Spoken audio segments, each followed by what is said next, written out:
J'ai organisé un voyage entre femmes en Algérie et je crois que c'était un échec.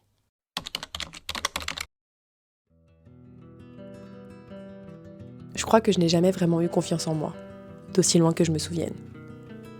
J'ai toujours eu cette envie de me faire toute petite, de faire le moins de bruit possible, de ne pas déranger. Et c'est assez drôle de voir que ces dernières années, j'ai fait tout le contraire. En ouvrant une chaîne YouTube, en me mettant sur les réseaux, en partageant ma vie. Ces dernières années, et avec votre soutien, j'ai accompli beaucoup de choses. J'ai remis les pieds en Algérie après 6 ans. J'ai fait mes affaires et j'ai déménagé de l'autre côté de la Méditerranée, loin de ma famille.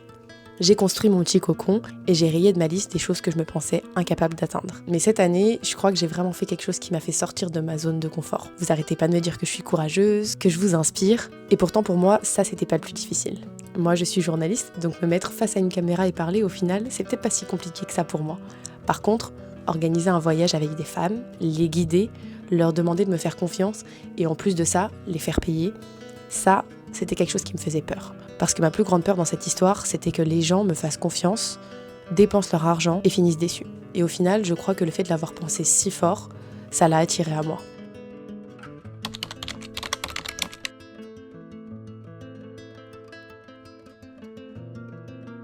Cette vidéo n'a pas pour but de me dédouaner des erreurs que j'ai pu faire pendant ce voyage, au contraire, j'assume absolument tout. Mais c'est un peu une thérapie pour moi. Alors aujourd'hui, je vais vous raconter comment s'est déroulé ce voyage. Le premier jour, je suis arrivée tôt dans l'appartement pour préparer l'arrivée des filles. Il est 9h et je suis actuellement dans le logement que j'ai loué pour les 4 filles qui viennent aujourd'hui. Elles arrivent dans à peu près 1 heure et j'ai envie de vous faire un home tour pour vous montrer l'endroit où je les loge parce que la vue est attendue par terre. L'appartement est incroyable, je suis très contente d'avoir trouvé ça. Nous sommes actuellement à Télémy, donc très bien placé. Et voici le logement.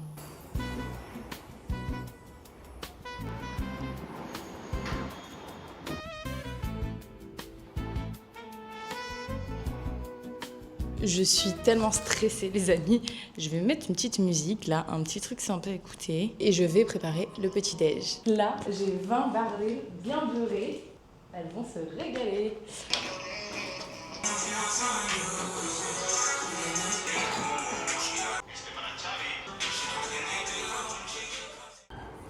Les filles sont arrivées petit à petit. Ça a été le moment des rencontres, des échanges sur leur venue en Algérie et leurs attentes de ce voyage. Une fois tout arrivé, nous nous sommes mis en route pour aller faire du change et acheter des cartes SIM. Sur le chemin, on a fait une petite pause pizza carré et on est passé au centre culturel d'Alger.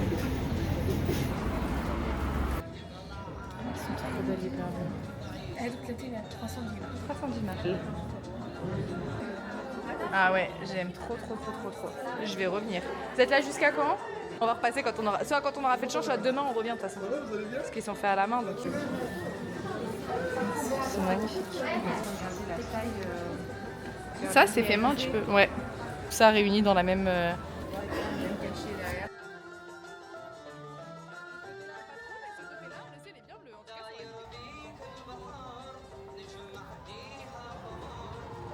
Et c'est malheureusement dès ce premier soir que les péripéties ont commencé, parce que malheureusement, même si l'appartement des filles était magnifique, on a eu un petit problème de citerne, ce qui voulait dire que les filles n'avaient pas d'eau jusqu'au lendemain matin.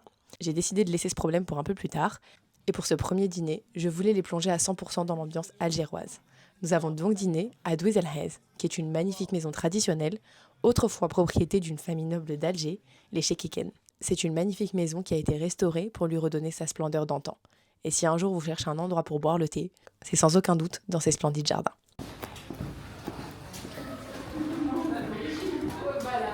C'est super joli, hein. J'aime trop avec les voiles et tout. Oui, mais je crois qu'ils font des réservations un peu pour des anniversaires. Allons manger. Ah, c'est pas par là. On a fait tout à l'envers. Ça y est, nous on est scrochés nous genre. Ok. Beaucoup. Waouh.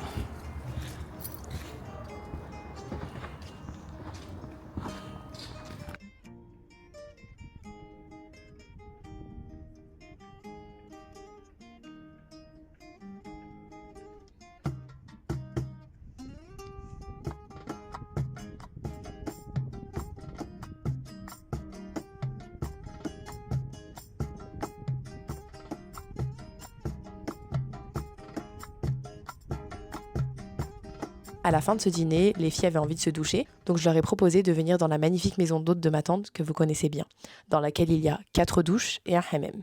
Le lendemain matin, je dois régler ce problème de citerne avant la fin de la journée. Je prends ma voiture pour aller chercher les filles, et comme un problème n'arrive jamais seul, apparemment, sur le chemin, mon téléphone cesse de fonctionner. Plus de réseau, plus de maps, et c'est là qu'entre le plus gros regret de ce voyage pour moi, le stress. Avec le stress, je me perds dans les rues d'Alger. Pourtant, de base, je les connais assez bien. En tout cas, pour ce premier jour, on devait découvrir le centre d'Alger, de la rue d'Idouche au monument des Martyrs.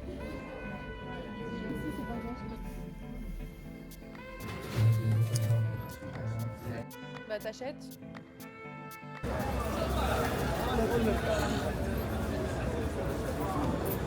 Ça, je reconnais, c'est un dinar.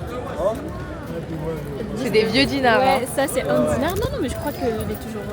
Ah bon? Comme moi, quand j'étais petite, Oui, on en- j'achetais à un dinar un chewing-gum. Avec celle-là, je connais. هذا سي عندي Ça, mais là, non. D'accord. لي شيفر arabe لي un deux لي هذاك هو لي arabe Ah donc oui. confond D'accord. On arrive au jardin d'essai, exceptionnellement fermé, parce qu'un arbre a chuté au milieu. Le restaurant dans lequel je veux les emmener, fermé aussi. Et en plus de ça, je les fais descendre à la mauvaise station de métro. Ouais, je sais, là ça fait beaucoup. Je peux vous dire que cette première journée m'a laissé un très mauvais souvenir. Et heureusement, l'Algérie nous prépare toujours des surprises. Par hasard, on découvre un restaurant caché, vide, qui paraît presque fermé. Et c'est là qu'a lieu notre première rencontre algérienne du séjour. Hadj Hossein, propriétaire du restaurant, constantinois et fier de l'être. Je dois mettre une balance là-bas. Vous appelez comment, monsieur? Vous pesez à l'entrée. Vous appelez comment, monsieur? Comment? Oui. Haj Hossein. Hadj Hossein. Constantine. Ah, d'accord, c'est la question que je voulais savoir. Vous allez voir la vidéo tout à l'heure de Constantine. Ouais, c'est trop beau, Constantine. Voilà. Ta sauce. Oui. Vous allez voir, c'est très très bon. Allez-y sans moi. Hein. Si elle est émiettée. Tu vas plus sentir le goût. Ouais, on verra. On s'est régalé, plongé dans ce restaurant feutré, avec une mélodie constantinoise en fond, et toutes les bonnes odeurs de nos plats traditionnels. C'était une très belle découverte, et aussi un moment qui m'a permis de redescendre, après les péripéties de la matinée. Le soir, pour pallier au problème de citerne, j'ai fait déménager les filles dans un autre appartement, avec une vue absolument splendide.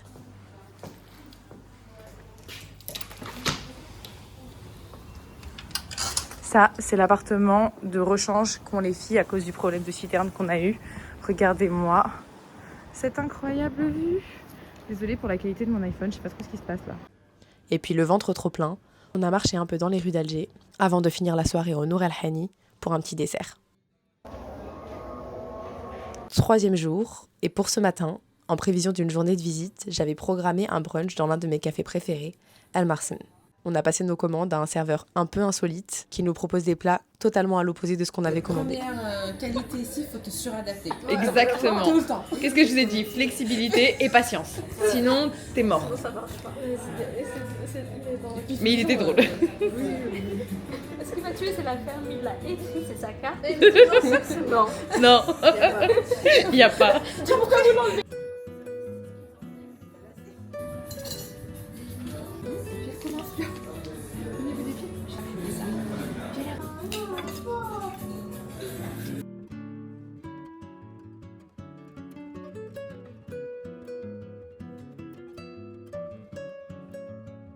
Cet après-midi, c'est une après-midi de visite. Actuellement, nous sommes dans la basse Casbah.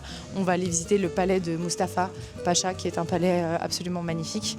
Et le bastion 23. Et demain, on fera la visite entière de la Casbah. Ce jour-là, on a visité l'un des palais les plus célèbres d'Alger, le palais de Mustapha Pacha, et aussi le bastion 23. Pour cette visite, j'ai fait appel à Iman, que j'ai rencontrée par hasard en 2022. Elle est native de la Casbah, mais surtout, elle est passionnée par l'architecture. C'est un puits de savoir infini sur les secrets de sa construction. Et j'étais vraiment ravie de la voir pendant ces visites, parce que c'est une des choses que les filles ont le plus appréciées. Il a gouverné l'Algérie depuis 1798 jusqu'à 1805. En 1805, Mustapha Pacha il a été assassiné par un coup d'État des janissaires.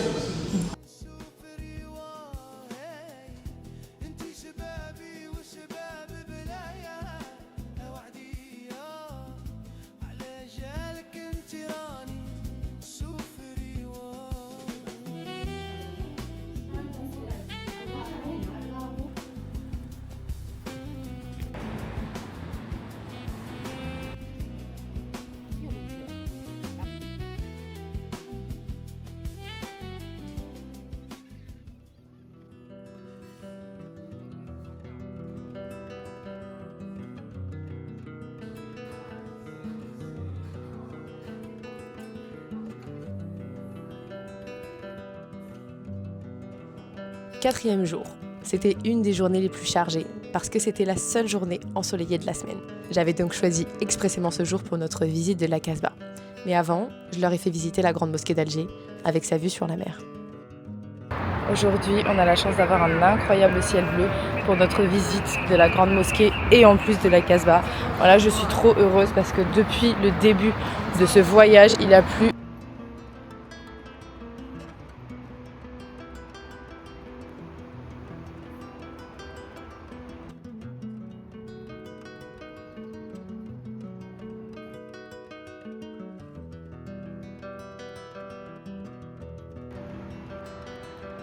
Elle est magnifique là-bas. Juste après, on a fait un petit arrêt au Marina Mall avant de se prendre des petits sandwichs sur le bord de mer. Moi, je veux goûter celui-là.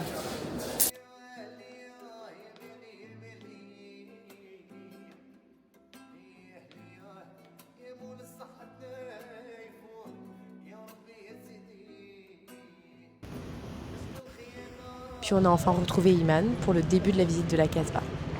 Installés au niveau de la Médina d'Alger pour commencer leur vie et leur construction. On a commencé par le haut, sa citadelle et ses mosquées.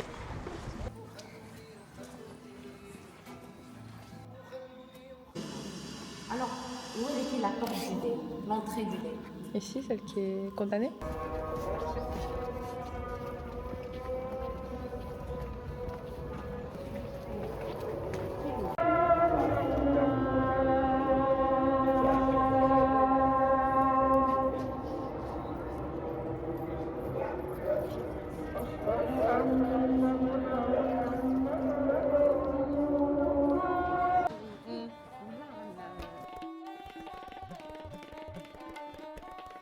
Il y a un carré.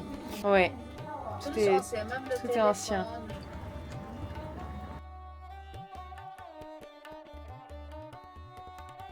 La maison d'Aïla, c'est vrai, c'est normal.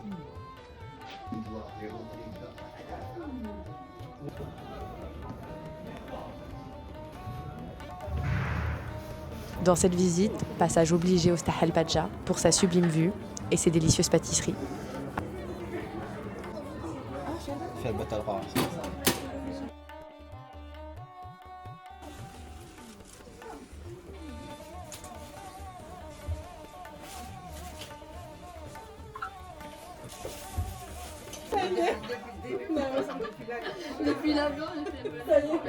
Et pour finir, nous avons dîné au Dar el Sultan, célèbre hammam de la Casbah qui a été transformé en restaurant. Il est impressionné dans le sens il a décidé de servir plutôt. Genre ça l'étonne. Ouais.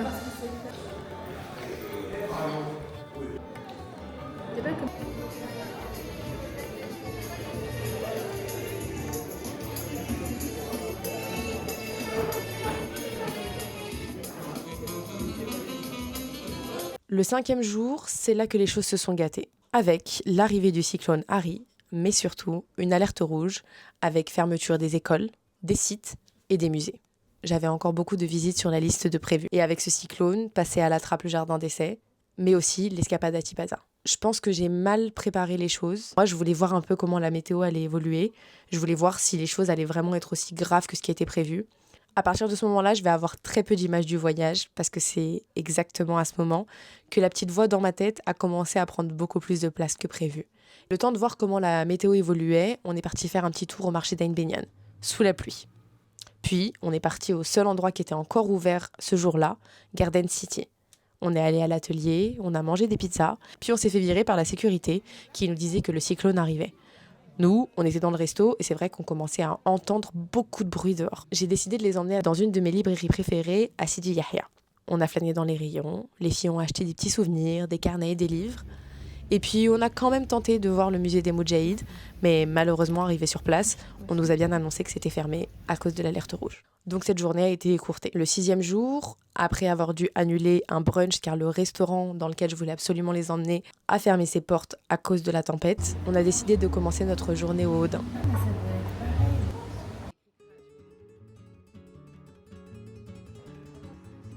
Pour cet après-midi, j'avais booké 2 heures de poterie pour les filles.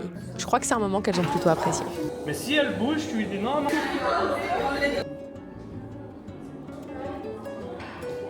Le soir, on est parti se balader vers Borj El Kifen. On a pris un café et un thé dans un de mes cafés préférés avec une vue sur la mer. Et ensuite, on a marché tout le long du bord de mer avec un magnifique coucher de soleil.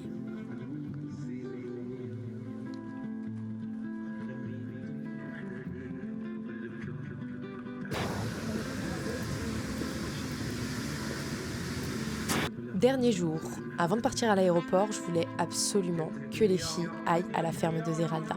C'est un de mes endroits préférés et pour moi c'était hyper cool qu'elles puissent discuter directement avec les producteurs qui eux sont toujours ravis de nous voir arriver à leur stand et qui sont toujours là pour discuter avec nous. Qu'est-ce que... Noir comme ça? Fariné, ouais, pas noir et fariné. Oui, fariné. Tu rates? Ils sont trop bonnes. Et là, ça fait 3 ans qu'il n'avait pas récolté. Parce que la fleur, elle pousse pas tout le temps. C'est la même famille à l'école. Il est excellent. Regarde la couleur déjà. L'habitude de voir.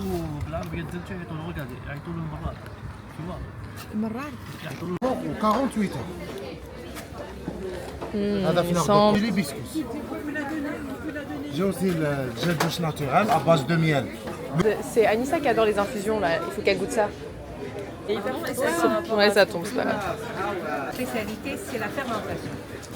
J'ai des légumes fermentés. Trop bien. C'est quoi comme légumes fermentés que vous avez? Ça, c'est le chou. J'ai en tout 36 ou 37 légumes fermentés. Oh. J'ai de la patate douce, du kimchi, de l'ail. C'est trop bien. De l'ail.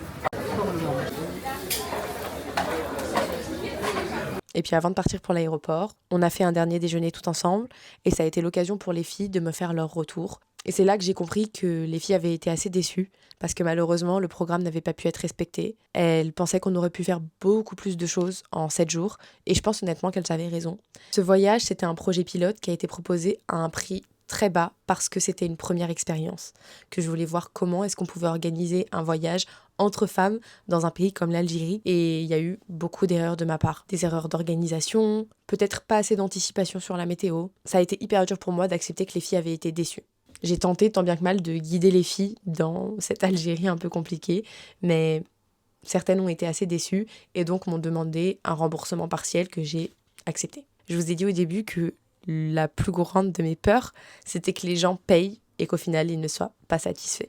Et c'est exactement ce qui s'est passé. Et c'est hyper dur de dévoiler sur la place publique ses peurs, ses échecs, ses erreurs. Et surtout, quand tu as envie de lancer un business, ça se passe pas très bien. Et de devoir dire face à la caméra, ouais, je me suis plantée. Si vous me connaissez à force, vous savez que je suis quelqu'un qui a du mal à supporter parfois le monde extérieur. Je suis assez casanière. Et je crois que depuis que je suis toute petite, j'ai du mal avec certaines interactions sociales. Pour moi, me lancer dans ce projet où je ne suis pas juste moi toute seule derrière ma caméra, mais où je suis 7 jours avec des gens, c'était un énorme challenge. Et je pense qu'à certains moments, j'ai pas été assez présente. J'ai pas assez été dans mon rôle de guide, d'accompagnatrice. J'ai été à l'écart du groupe parce que j'étais en train de chercher des solutions. Pendant que les filles étaient en train de discuter, parler entre elles, j'étais sur mon téléphone en train d'essayer de trouver de nouveaux restaurants, d'autres endroits où aller, changer la date pour pouvoir aller à Tipaza malgré le cyclone. En fait, j'ai passé tout ce voyage à essayer de trouver des solutions. Et moi-même, j'en ai pas profité. Je crois que mon manque de confiance en moi, ma peur de ne pas être légitime, ma peur de décevoir, ma peur que les gens se plaignent après, ça m'est revenu en pleine figure. Mais 2 jours après ce voyage, j'ai été contactée par 3 femmes qui venaient de Finlande et qui voulaient que je leur fasse visiter Alger pendant 3 jours. 2 jours seulement après ce voyage, qui m'avait drainé physiquement. Mais j'ai réfléchi et je me suis dit que ce serait bête de refuser parce que je savais que j'en étais capable. Et j'étais partie justement cette première fois en pensant que j'en étais pas capable. Et heureusement que j'ai fait ce voyage parce que ça s'est super bien passé. Les filles ont adoré le voyage de 3 jours dans lesquels je les ai accompagnées. Et ça m'a donné un boost de confiance en moi pour ce projet que j'ai failli laisser tomber, je vous dis la vérité. Après avoir eu le retour des filles, je me suis dit, ok, les voyages, c'est pas pour moi, ça colle pas à ma personnalité. Mais je pense qu'avec un peu plus d'organisation, avec plus de réflexion, avec une meilleure anticipation, je peux réaliser des choses vraiment cool. Ce 2e voyage m'a permis de m'en rendre compte. Donc avec du recul, après 4 ou 5 mois, voici les choses que j'ai apprises de ce voyage. En croyant profondément que j'avais pas les épaules pour ça, je l'ai tout simplement confirmé. L'Algérie réserve parfois de très bonnes surprises, mais elle peut aussi nous emmener dans de grosses galères, et donc je dois travailler sur mon anticipation, sur des plans B, sur d'autres solutions pour pouvoir gérer et rester toujours professionnelle. Cette vidéo au final c'est vraiment ma thérapie.